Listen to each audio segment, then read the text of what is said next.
Puji Tuhan. Nah, pagi ini saya akan sharing berbagi dengan saudara satu tema pengajaran firman Allah yang pagi ini saya berikan judul disertai Tuhan.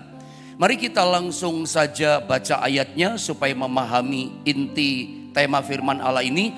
Keluaran pasal 33, kita baca ayat 1 sampai 3, lalu kita langsung loncat di ayat yang ke-16. Kita baca bergantian ya.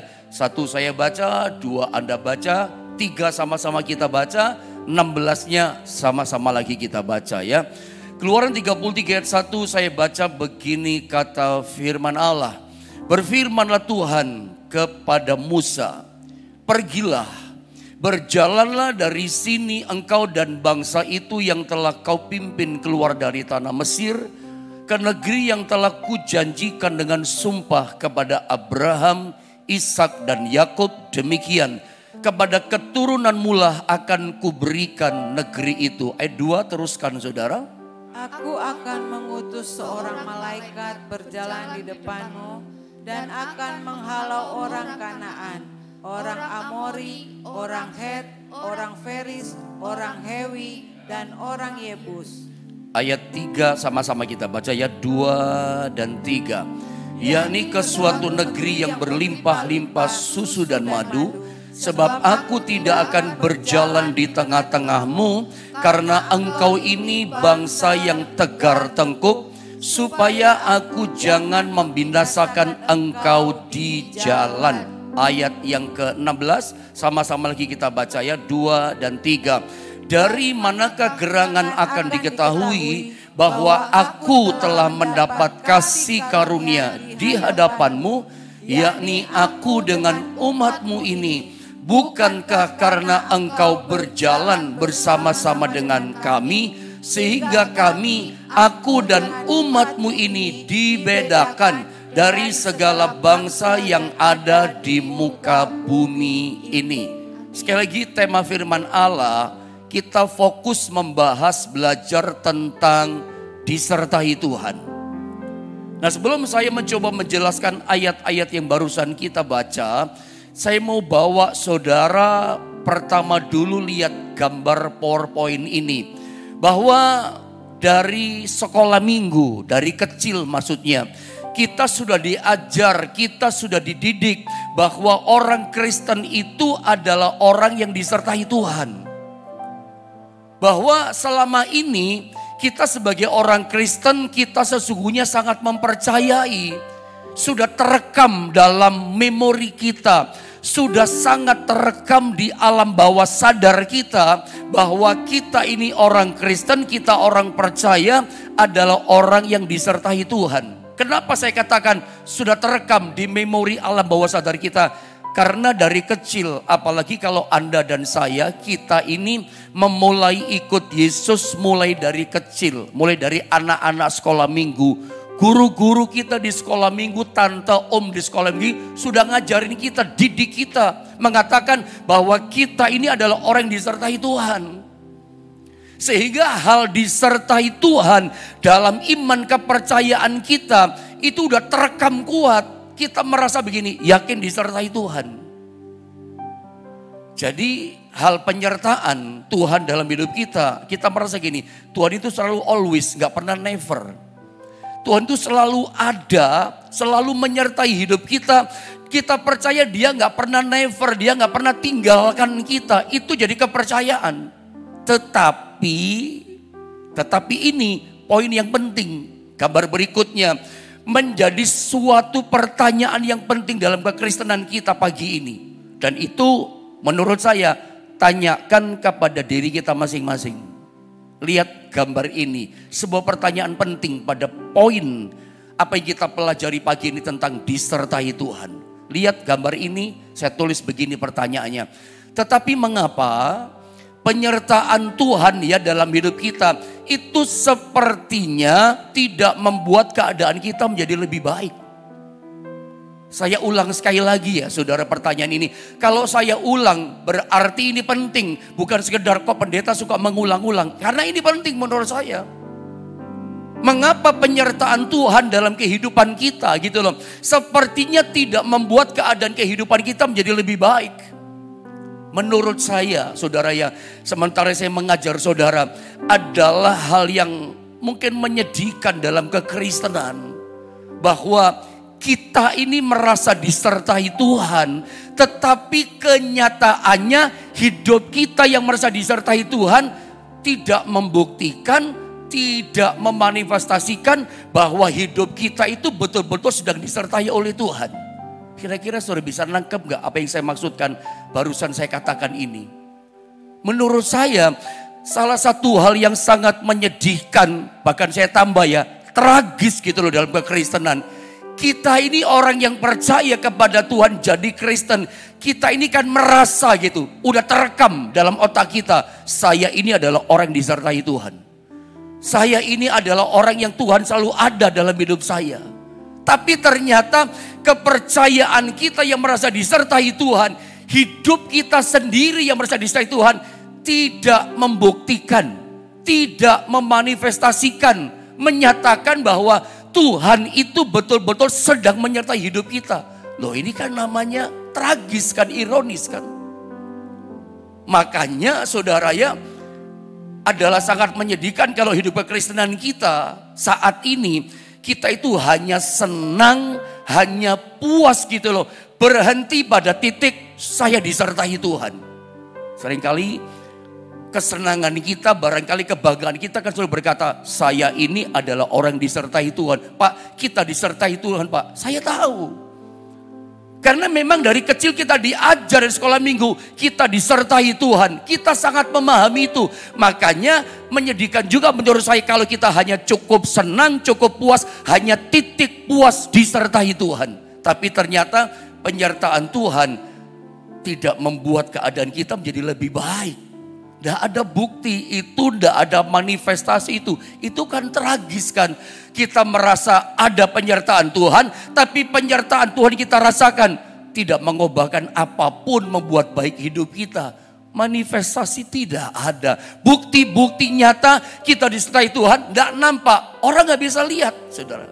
Nah, dalam ayat yang kita baca tadi, saudara ya, itu kan bicara penyertaan sebetulnya. Terjadi negosiasi antara Musa dengan Tuhan. Karena Tuhan ngomong begini sama Musa dalam Keluaran 33, mungkin tidak usah diulang ya, ayat 1 sampai 3 tadi kan kita sudah baca. Intinya begini, Tuhan ngomong gini sama Musa, Musa, mulai sekarang aku akan menarik diriku, tidak berjalan langsung dengan kamu.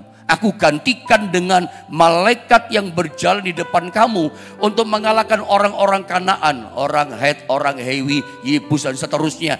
Aku gantikan kehadiranku dengan malaikat berjalan di depanmu. Artinya Tuhan menarik dirinya. Ketika Tuhan berkata, melepaskan, menyatakan statement dari kalimat Keluaran 33 mulai ayat 1 sampai 3, itu Tuhan lagi jengkel. Gitu saudara ya, Tuhan lagi marah gitu loh kepada umat Israel, umat pilihannya. Kenapa? Tadi kita lihat ayat ketiga, karena bangsa Israel umat pilihan Allah yang adalah umat Allah, tegar tengkuk kelakuannya, keras hati. Tahu tegar tengkuk? Kalau misalnya saya lagi jalan, tegar tengkuk itu gini loh. Kalau saya lagi jalan, orang panggil saya, Pak Yohanes, Pak Yohanes, saya nggak mau noleh. Saya cuma sedikit saja, tapi nggak mau sampai noleh ke dia. Jalan aja, itu tegar tengkuk. Kayak lehernya ada besi tegar tengkuk. Nggak peduli sama teriakan orang di belakang. Tuhan jengkel marah seperti itu. Tuhan perintahkan jalan, mereka nggak mau jalan. Tuhan nggak perintahkan, mereka malah jalan. Itu Israel. Suka berontak, suka nggak taat. Nanti hadapi kesulitan di depan, mereka ngomel, berontak sama Musa. Lebih baik kita kembali ke Mesir dan segala macam. Sampai Musa mau dibunuh, dilempar sama batu. Itu umat Allah. Baru ngalami mujizat, lalu kemudian ngalami tantangan. Seperti gini loh, seperti nggak punya Tuhan gitu loh mereka. Setiap hadapi masalah, cari gara-gara. Nah, Tuhan sampai berkata, keras kepala, tegar tengkuk mereka ini. Makanya saking jengkelnya Tuhan, makanya di ayat yang kedua, ayat yang ketiga, Keluaran 33 Tuhan berkata, aku menarik diriku, aku tidak langsung lagi berjalan di depanmu. ganti malaikat berjalan di depanmu untuk mengalahkan Kanaan. Begitu Tuhan berkata, Tuhan tidak hadir langsung menyertai umatnya. Begitu Tuhan berkata, dia menarik kehadirannya langsung dari umatnya Israel di padang gurun. Musa langsung negosiasi, coba melunakkan hatinya Tuhan. Itu ada di ayat 16. Nah, ayat 16 ini perlu kita baca ulang. Apa negosiasi melunakkan hati Tuhan dari perkataan Musa? Seperti Musa ngotot gitu. Jangan Tuhan seperti gitu. Coba saya baca 16 ya. Dari manakah, kata Musa langsung ngomong sama Tuhan, gerangan akan diketahui bahwa aku telah mendapat kasih karunia di hadapanmu, yakni aku dan umatmu ini. Bukankah karena engkau berjalan bersama-sama dengan kami? Terjemahan lain berkata, bukankah karena engkau beserta bersama dengan kami, sehingga, kata Musa, ini ngotot Musa ngomongnya, berusaha, berjuang supaya Tuhan jangan menarik dirinya.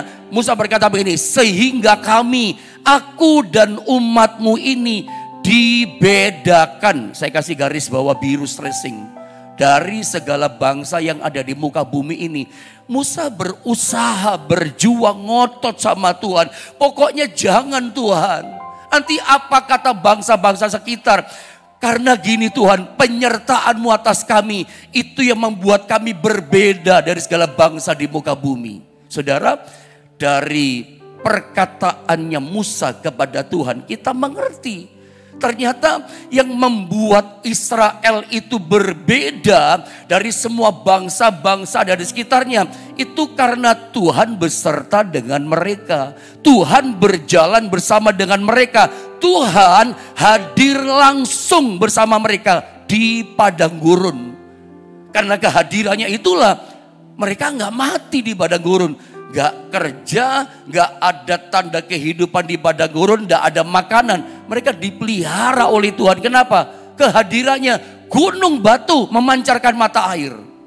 Itu bukti nyata penyertaan Tuhan. Jadi dengan kata lain saya ingin berkata pada saudara, penyertaan Tuhan itu ada buktinya. Penyertaan Tuhan itu ada manifestasinya.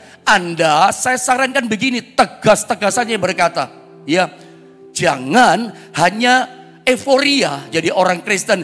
Jangan kita cuman senang dan puas, oh saya disertai Tuhan, cuma di titik itu. Tapi apakah saudara yang merasa percaya disertai Tuhan, bukti penyertaan Tuhan dalam hidup kita, itu nyata atau tidak? Penyertaannya membuat hidup kita lebih baik atau tidak? Adalah menyedihkan menurut saya, tragis menurut saya. Kita percaya merasa disertai Tuhan, tapi penyertaan Tuhan tidak berdampak apapun dalam hidup kita. Ini namanya orang merasa saja disertai Tuhan. Merasa, di akhir zaman kan banyak penyakit merasa. Saya merasa dewasa rohani, merasa ngalami Tuhan, padahal gak pernah ngalami Tuhan. Merasa mengenal Tuhan, padahal baru cuman tahu akan Tuhan. Nah, saya tidak ingin kekristenan Anda dan saya, kekristenan kita di akhir zaman itu terjangkit virus penyakit merasa disertai Tuhan, tapi penyertaan Tuhan tidak ada bukti, tidak ada manifestasi. Makanya nggak heran, kadang-kadang ada banyak orang bingung, merasa gini, kok Tuhan dalam hidup orang itu kok luar biasa ya, kok hebat, kok sakti, kok Tuhan dalam hidup saya nggak terjadi apa-apa ya, dampaknya kok nggak ada ya. Orang seperti ini yang cuma merasa disertai Tuhan, hidupnya tidak akan jauh beda dengan umat pilihan Allah Israel yang di padang gurun. Mudah berpaling dari Tuhan, tegar tengkuk, mudah berontak, mudah menyangkal. Dan itu terjadi kan pada bangsa Israel. Dan mereka gagal masuk tanah Kanaan. Kenapa? Merasa disertai Tuhan.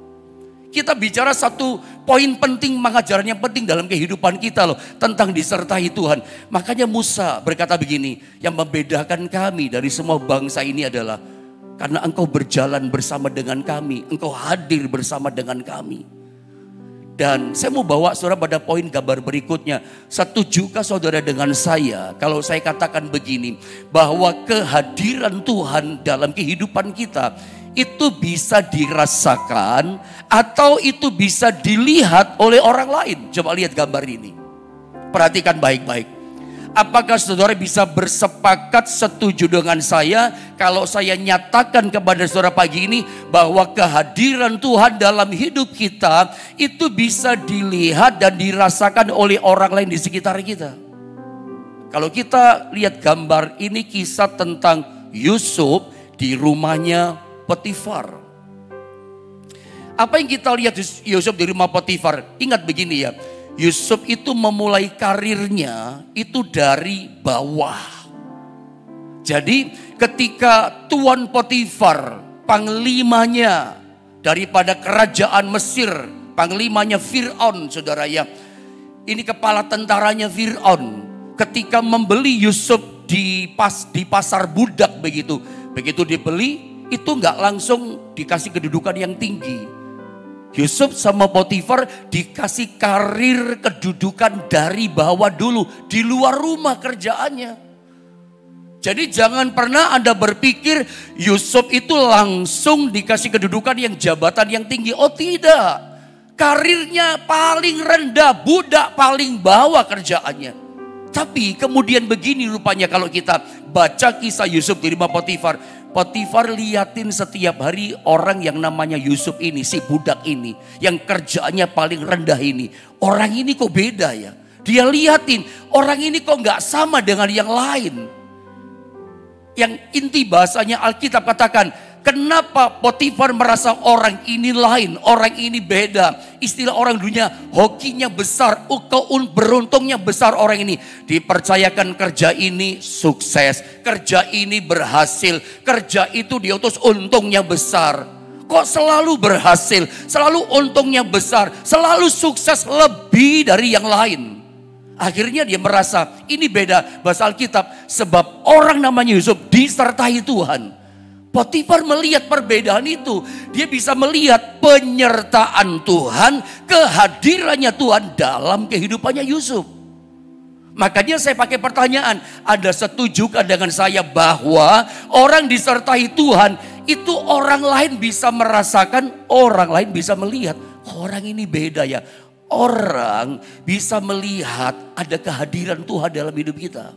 Saya berdoa nih pagi ini, lewat pengajaran firman Allah ini, kehidupan Anda dan saya, kehidupan kita semua, dimanapun kita berada, dimanapun kita hadir, orang bisa merasakan, orang bisa melihat ada kehadiran Tuhan dalam kehidupan kita.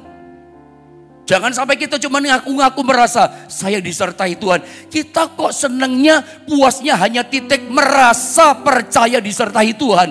Tapi bukti, manifestasi, demonstrasi kehadiran Tuhan tidak ada dalam hidup kita. Loh ini kan tragis.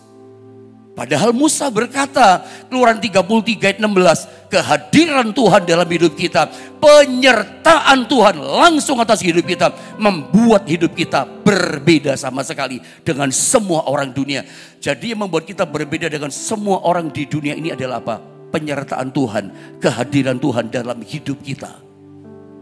Pertanyaan yang pertama tadi Anda masih ingat? Tapi pertanyaannya, mengapa penyertaan Tuhan dalam hidup kita sepertinya tidak membuat keadaan hidup kita menjadi lebih baik? Loh ini masalah loh saudara. Harusnya kan berbeda. Harusnya kita ngalami seperti orang namanya Yusuf. Makanya kita coba cari tahu lewat firman Allah ini, lewat pengajaran ini. Kenapa ya? Kok hidup saya nggak progresif? Harusnya penyertaan Tuhan membuat hidup kita itu berbeda luar biasa. Bukti penyertaannya kelihatan dalam demonstrasi kehidupan kita. Dalam fakta hidup kita. Oh orang ini disertai Tuhan. Orang bisa rasa, orang bisa lihat. Saya tunjukkan satu ayat. Bagaimana kalau kita membaca dalam Yohanes 16 ayat 7 ini. Coba sama-sama kita baca tentang perkataan Yesus kepada murid-muridnya. Ini bicara tentang kehadiran Tuhan. Aku akan pergi ke sorga.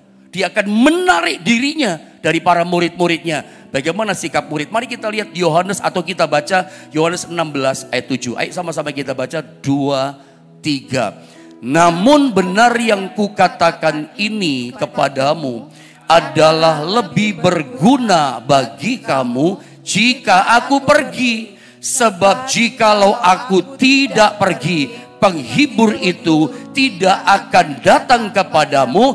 Tetapi jikalau aku pergi, aku akan mengutus dia kepadamu.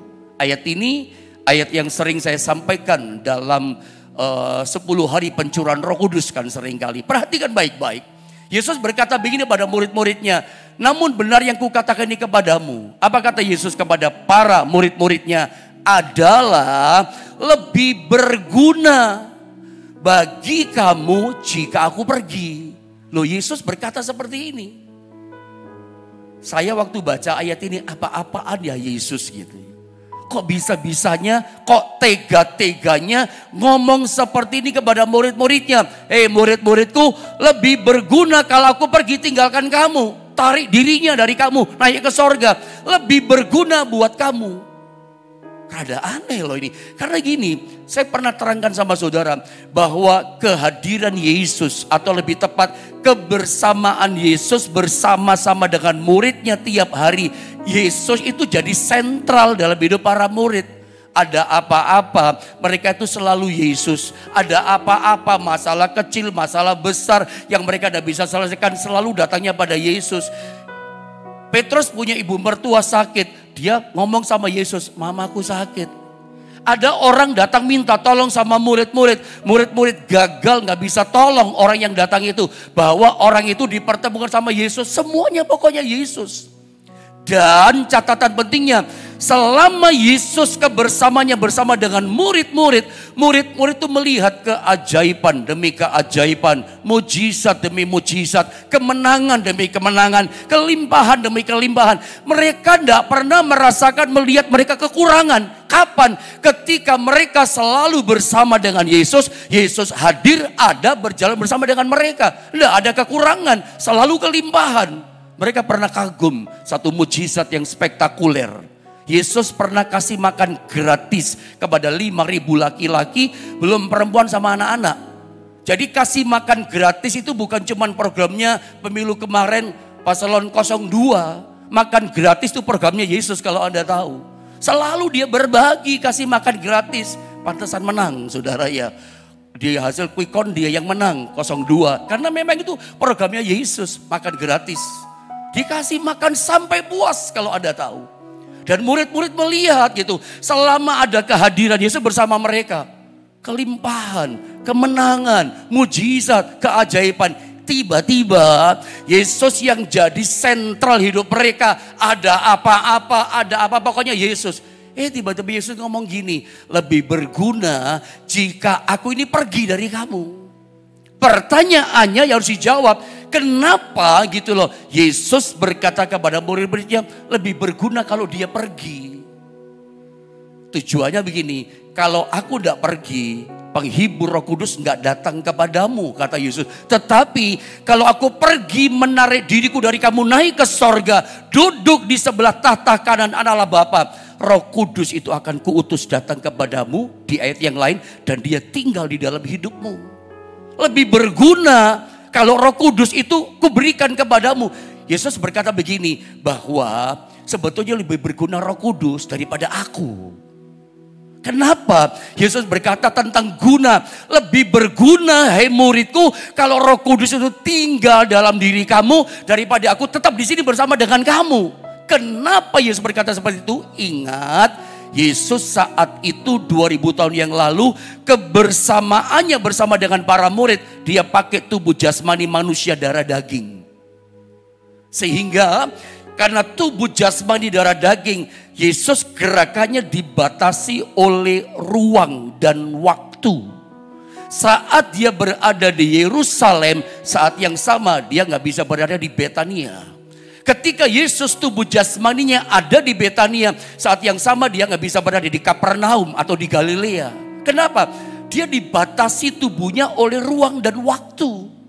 Karena pakai tubuh jasmani, makanya dia berkata, hai muridku, lebih berguna kalau aku pergi. Lebih berguna kalau Roh Kudus yang tinggal di dalam kamu, aku harus pergi dari kamu. Nah pertanyaannya begini, Yesus berkata, harusnya, nah pertanyaan saya juga kepada saudara begini, apakah saudara sudah merasakan kehadiran Roh Kudus dalam hidup kita itu berguna? Apakah Anda sudah merasakan gunanya Roh Kudus itu luar biasa dalam kehidupan saudara saat ini? Apakah Anda sudah merasakan dahsyatnya gunanya penyertaan kehadiran Tuhan menyertai hidup kita? Merasakan gunanya atau belum? Demonstrasinya ada nggak? Manifestasi dia tinggal dalam kita, Anda ngalamin enggak? Kalau belum, nah ini ada masalah. Kenapa ya? Harusnya kata Musa, ada perbedaan yang sangat signifikan. Ada perbedaan yang sangat mencolok. Ada kehadiran disertai Tuhan dengan tidak ada kehadiran. Karena kehadirannya jelas-jelas membuat hidup kita berbeda. Ada kehadiran Yesus, kelimpahan. Ada mujizat, ada kemenangan, ada keajaiban. Bagaimana dengan kita? Apakah demonstrasi itu, mujizat itu ada nggak dalam hidup kita? Harusnya kehadirannya itu ada gunanya. Tadi saya sempat katakan di pertengahan tadi, kadang kita lihat diri kita merasa Yesus ada dalam diri kita, tapi kok kita merasa kok kita nggak alami apa-apa. Di pihak lain kita lihat si Bapak A, si Bapak P, hamba Tuhan A itu. Kok rasanya Yesus sakti betul dalam diri orang itu. Kok hebat bener ya Tuhan Yesus tinggal dalam dirinya. Kok Yesus dalam diri saya nggak hebat. Padahal Yesus yang sama. Masalahnya di mana? Kenapa dalam Yesus yang tinggal dalam diri orang itu kok luar biasa ya. Kita bisa melihat orang kalau dia ada kehadiran Tuhan dalam dirinya. Kita bisa lihat loh Bapak Ibu Saudara. Kita bisa merasakan, wih Tuhan tolong ya orang itu. Tuhan pulihkan ya orang itu. Yesus sembuhkan orang itu ya. Kita bisa lihat demonstrasi kuasa kehadiran Tuhan dalam diri orang itu. Bisa dilihat kok. Tapi kita kok gak lihat dalam diri kita sendiri. Kok kita merasakan gak ada dampak dan gunanya? Ada apa? Kok bisa berbeda kehadiran Tuhan dalam diri seseorang dengan diri kita sendiri? Loh ini ironis loh. Merasa yakin disertai Tuhan tapi tidak ada dampak. Tidak mengubahkan kebaikan dalam diri kita. Tidak ada demonstrasi, bukti manifestasi kuasanya. Ada apa? Why? Mari kita lihat ayat ini. Markus pasal 6 ayat 4 sampai 6. Yesus satu kali ada di Nazaret. Dalam Markus 6 terutama ayat yang keempat. Yesus seperti berteriak kepada orang di Nazaret. Aku ini dihormati loh di mana-mana. Coba lihat ayat ini, saya baca ya. Ini sebuah teriakan Yesus. Kalau ngomong bahasa kita manusia, ini kayak protes keras gitu loh. Ini kalau bahasa kita. Lihat ayat ini, ayat 4. Maka Yesus berkata kepada mereka, mereka ini siapa? Orang-orang yang tinggal di Nazaret, tempat di mana Yesus berdomisili. Tempat di mana Yesus tinggal itu kan di Nazaret. Yesus berkata sama orang-orang Nazaret sama mereka, seorang, ini sebetulnya teriakan keras hatinya Yesus. Seorang nabi dihormati di mana-mana, kecuali di tempat asalnya sendiri, itulah Nazaret. Di antara kaum keluarganya dan di rumahnya. Ini seperti teriakan Yesus, aku ini loh di mana-mana dihormati. Tapi di tempat asalku sendiri, di Nazaret, tiada ada rasa hormat. Saya mau tunjukkan sama saudara di ayat berikutnya. Begini loh, ketiadaan rasa hormat akan Tuhan. Kalau kita sebagai anak Tuhan yang merasa Tuhan tinggal dalam hidupku, kita merasa yakin ada Tuhan beserta kita. Tapi ternyata kita itu gagal menghormati Tuhan yang ada dalam hidup kita. Maka yang kita alami adalah realita di ayat yang kelima. Lihat 5 dan 6 saya baca. Ia tidak dapat mengadakan satu mujizat pun di sana. Terjemahan katakan, ia tidak mau mengadakan satu mujizat pun di sana. Ya, kecuali menyembuhkan beberapa orang sakit dengan meletakkan tangannya ke atas mereka. Ia merasa heran atas ketidakpercayaan mereka dan seterusnya. Lihat, di Nazaret dia tidak melakukan mujizat. Bahkan bahasa Indonesia katakan ia tidak dapat mengadakan satu mujizat pun. Apakah saya suka ajarkan Yesus kehilangan kuasanya di Nazaret? Apakah Yesus kehilangan kekuatan kesaktiannya di Nazaret? Sebetulnya tidak. Percayalah, dimanapun tempatnya kuasa Tuhan tidak pernah berubah. Dulu, sekarang, selamanya tidak berubah kuasanya. Bahkan di mana saja kuasanya tetap sama. Tetapi kenapa di satu tempat daerah, tempat asalnya Yesus Nazaret, Yesus tidak dapat melakukan satu mujizat pun. Yesus tidak mau melakukan satu mujizat pun. Sederhana ayat di atasnya. Karena orang-orang Nazaret tidak mempunyai rasa hormat akan Tuhan. Saya ulang, ketiadaan rasa hormat membuat Tuhan tidak melakukan mujizat dalam hidup kita. Bukan masalah dia kehilangan kesaktian, kekuatan, kuasanya. Ketiadaan rasa hormat itu membuat dia tidak mau melakukan mujizat. Makanya dia teriak di ayat keempat, aku di mana-mana dihormati, tapi di tempat asalku ketiadaan rasa hormat akan aku. Makanya di ayat 5 ditulis, Yesus tidak dapat melakukan satu mujizat pun. Kenapa? Tidak ada hormat kok. Bukan dia gak mau tolong kita, samalah dengan kita. Anda ketika ada orang minta tolong sama saudara, mana yang Anda senang tolongin orang itu? Pasti orang yang sopan, punya beretika sama saudara, punya rasa hormat. Anda senang tolong dia. Tapi ada orang datang minta tolong, kelakuannya dia gak hormat sama saudara. Saudara gak mau tahu. Tuhan tuh pribadi yang punya perasaan sama dengan kita. Ya, makanya dia sampai teriak keras, di mana-mana aku dihormati, di sini tempat asalku tidak ada rasa hormat. Saya pengen cuman sampaikan sama saudara, ini loh penyebab, ini loh pemicunya. Kenapa kita itu merasa orang yang disertai Tuhan, tetapi kita yang merasa disertai Tuhan tidak ada bukti, tidak ada demonstrasi fakta mujizat Tuhan nyata hidup kita. Kenapa? Karena ternyata jangan-jangan kita nggak punya rasa hormat akan Tuhan. Itu loh saudara. Saya tunjukkan satu ayat. Bukan cuma hanya terjadi pada zaman akhir ini. Kadang-kadang kita itu merasa seperti umat Israel. Saya baca saja dengan cepat ya supaya cukup waktu. Malikiya 1:6 dikata begini. Seorang anak menghormati bapaknya. Ini Tuhan ngomong sama Israel di perjanjian lama zaman Nabi Maliaki. Seorang anak, kata Tuhan, menghormati bapaknya. Dan seorang hamba menghormati tuannya. Jika aku ini bapak, di manakah hormat yang padaku itu? Jika aku ini Tuhan, di manakah takut yang kepadaku itu? Firman Tuhan semesta alam kepada kamu, hai para imam, sampai kepada imam, ini pendeta ini, yang menghina namaku. Jelas ada kata menghina, berarti Tuhan gak merasa dihormati. Tetapi kamu berkata, jawab ngeles bangsa Israel termasuk para pendeta, para imam. Dengan cara bagaimanakah kami menghina namamu? Kadang kita kayak gini, kayak imam, pendeta, umat Allah di zaman dulu, zaman Nabi Maliaki. Dengan cara bagaimana Tuhan kami tidak menghormati engkau. Saya yakin orang Kristen di seluruh dunia, kalau Anda gak percaya, bukan cuma orang Kristen seluruh dunia, orang-orang kita saja yang kita kenal saudara-saudara seiman, kalau ditanya, kamu menghormati Tuhan gak? Semua kita pasti berkata, oh saya menghormati Tuhan, saya menghormati Tuhan, saya menghormati Tuhan. Yang penting menurut saya begini, yang penting bukan soal perasaan kita merasa menghormati Tuhan. Yang penting adalah perasaannya Tuhan, apakah dia sedang merasa dihormati sama kita.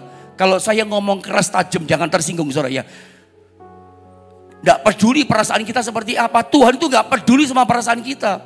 Yang penting itu gini loh, perasaan Tuhan itu bagaimana sama kita. Apakah dia sedang merasa dihormati sama kita. Gak peduli perasaanmu gitu loh. Yang penting harus kita pedulikan, Tuhannya itu merasa gak kita hormati. Kita kayak Israel, oh saya hormat Tuhan sama engkau. Tapi Tuhan gak merasa dihormati. Ada satu ayat saya tutup, saya gak ngomong panjang, tapi saya berharap Anda mengerti saja di lewat ayat ini. Ayat 22 ayat 21, ini ayat penting. Berlakulah ramah terhadap dia, terhadap Tuhan, supaya engkau tentram. Dengan demikian engkau memperoleh keuntungan. Kenapa kita tidak memperoleh keuntungan benefit dia beserta kita?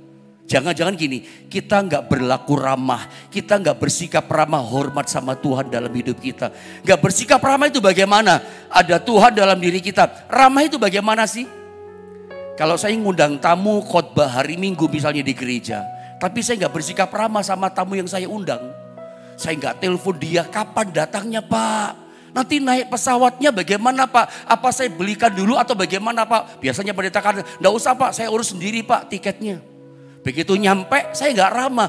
Datang di gereja saya diam saja. Saya nggak ngurusin makan paginya, makan siangnya, makan malamnya. Saya nggak mau tahu soal tidurnya dia bagaimana. Itu nggak ramah.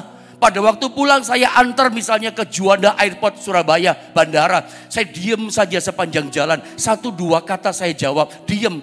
Orang pasti meramah. Pendeta Jombang Yohanes ini nggak ramah sekali. Ngundang-ngundang nggak rasa hormat. Seneng gak tamunya yang diundang? Gak seneng.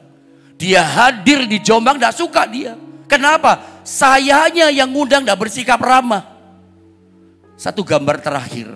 Saya suka pakai contoh buku Selamat Pagi Roh Kudus. Hari ini saya punya buku ini 2. Terima kasih kepada jemaat online yang cepat sekali ngirimi saya buku ini. Udah dikirim 1, dikirim 1 lagi saudara ya. Di salah satu buku ini saya diberkati tentang Benny Hinn. Dia berkata begini, dia bercerita kesaksiannya. Setiap kali dia bangun pagi, dia selalu sapa Roh Kudus yang tinggal dalam dirinya. Dia berkata begini, good morning Holy Spirit. Selamat pagi Roh Kudus. Itu Benny Hinn. Itu bersikap ramah. Anda pernah nggak ngobrol, berdiskusi dengan Roh Kudus dalam diri kita? Tuhan, aku mau pergi hari ini Tuhan. Sertai aku ya. Tuhan, hari ini aku doa puasa, kasih kekuatan ya. Itu bersikap ramah.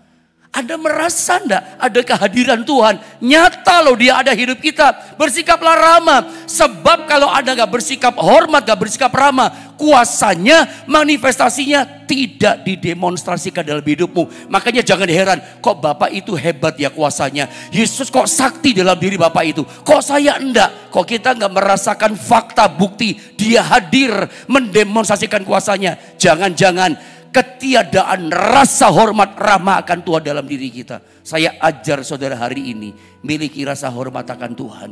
Berdialoglah dengan dia. Sapa Roh Kudus dalam hidupmu. Saya berdoa, biarlah Roh Kudus yang dalam diri kita gunanya dahsyat luar biasa. Karena Yesus berkata, lebih berguna aku pergi.